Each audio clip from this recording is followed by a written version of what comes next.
Hola, ¿qué tal? ¿Cómo están? Bueno, hoy vamos a seguir hablando sobre las 8 competencias de ICF, de la International Coaching Federation, y nos vamos a estar enfocando en la competencia de facilita el crecimiento de cada cliente.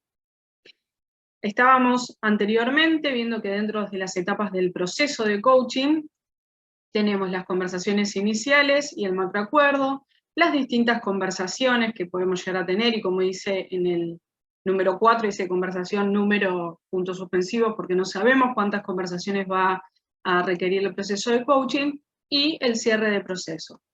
Dentro de la conversación de coaching, es decir, que cada una de las conversaciones de coaching va a tener las siguientes 5 etapas también, que son la creación de contexto, el acuerdo, la exploración, evocar conciencia y el diseño de acciones y cierre, ¿sí?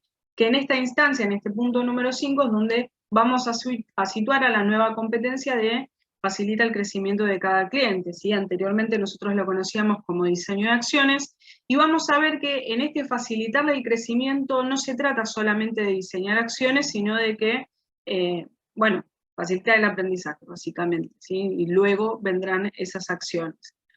Entonces, ¿de qué hablamos cuando estamos hablando de facilitar? Cuando nosotros decimos la palabra facilitar, nos estamos refiriendo a un término que quiere decir hacerle más fácil, ¿sí? O sea, facilitarlo podemos llegar a entender, una de las maneras en las que podemos llegar a entenderlo, tiene que ver con esto de hacerle más fácil al otro.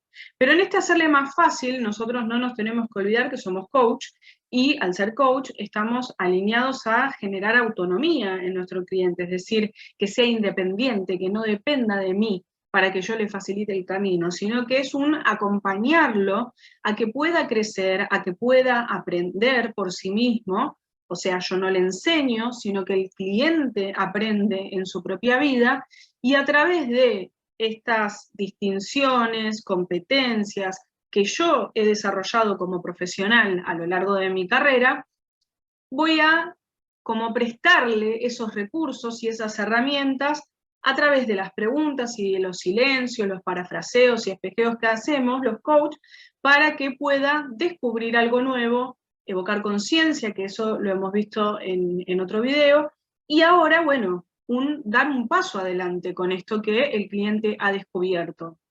Es decir, en este facilitar el crecimiento, lo que estamos haciendo es ya tomar esa creación o ese evocar conciencia, mejor dicho, que ha logrado el cliente, y poder plasmarlo en lo concreto, en lo tangible, a través de un plan de acción, ¿sí?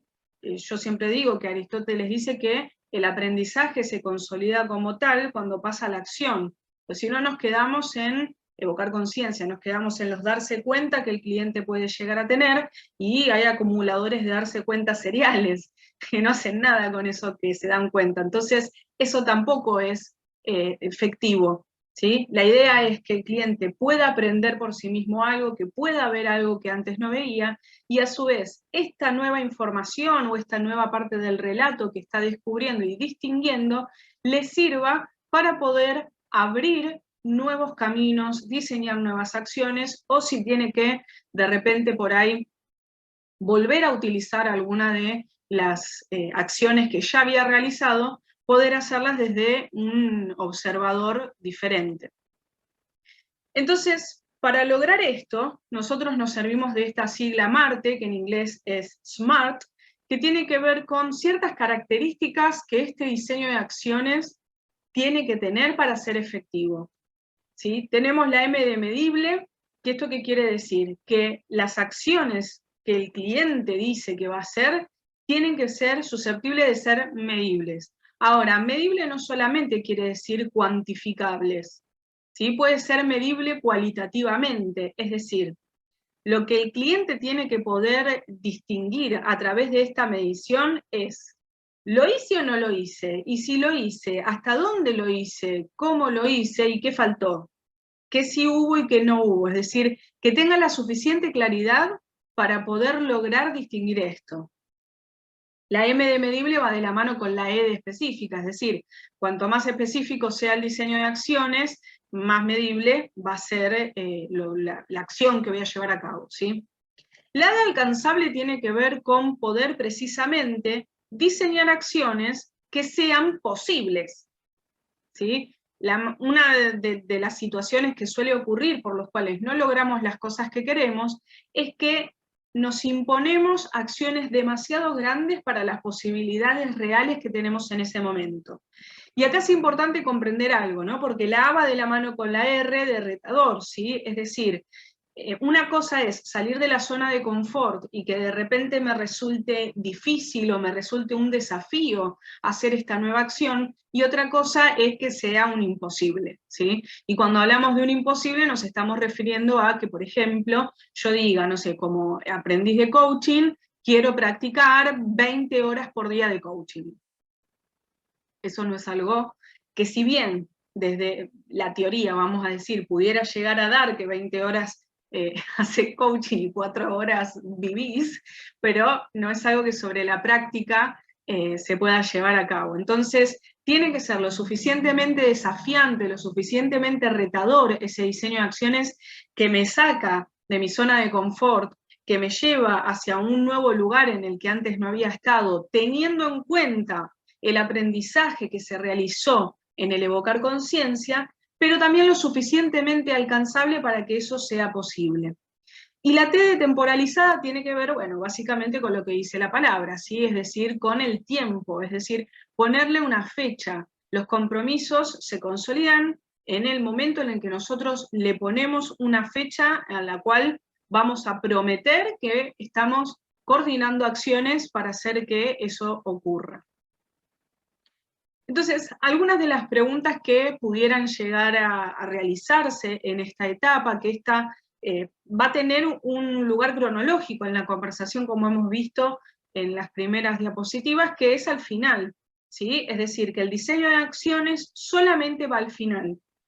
Preguntar por qué va a ser o qué puede llegar a ser antes de trabajar con el evocar conciencia es inefectivo, ¿sí?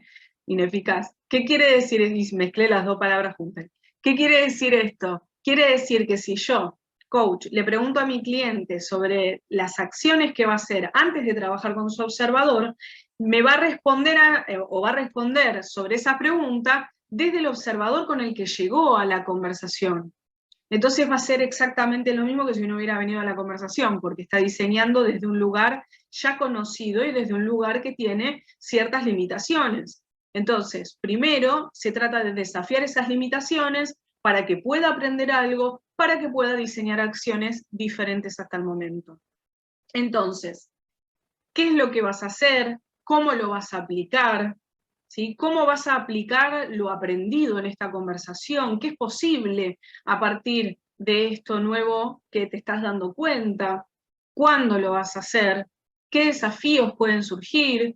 ¿Sí? Y frente a esta pregunta te pueden decir, no tengo ningún desafío, o que de repente distingan algún desafío. Bueno, y ahí preguntarles, ok, si esto llegara a pasar, ¿cómo lo superás? Porque no sirve solamente decirle, identificar qué desafío podés tener y bueno, después seguimos. ¿Sí? ¿Y qué ayuda vas a necesitar? Que esto tiene que ver con ver los recursos también que dispone el cliente para llevar a cabo este nuevo diseño de acciones.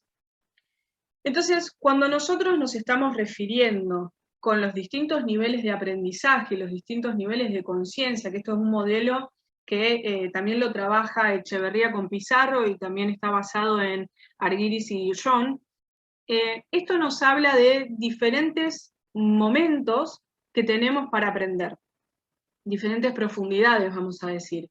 Entonces, en un primer orden, ¿sí? Es el aprendizaje primer orden, lo que nosotros hacemos es tener en cuenta acción y resultados nada más. Es decir, esto sería como si yo dijera que para lograr ciertos resultados, lo que tengo que hacer es X cosa, ¿sí? Entonces, ¿qué ocurre en este nivel? Es muy superficial y básico. Hay veces que algunos resultados los podemos lograr de esta manera, pero en la mayoría de aquellos resultados que no estamos logrando, ahí es donde aparece la pregunta de, bueno, ¿qué pasa que no lo logro? ¿Qué pasa con esa acción? Entonces, si no queremos ser como el coyote con el correcaminos, que hace planes diferentes, constante, hace, pero nunca se pregunta sobre sí mismo, entonces lo que necesitamos es incorporar al observador. Y cuando hablamos de incorporar el observador, que ya estaríamos hablando de un aprendizaje de segundo orden, nos vamos a estar refiriendo a incorporar a ese observador que es el que hace.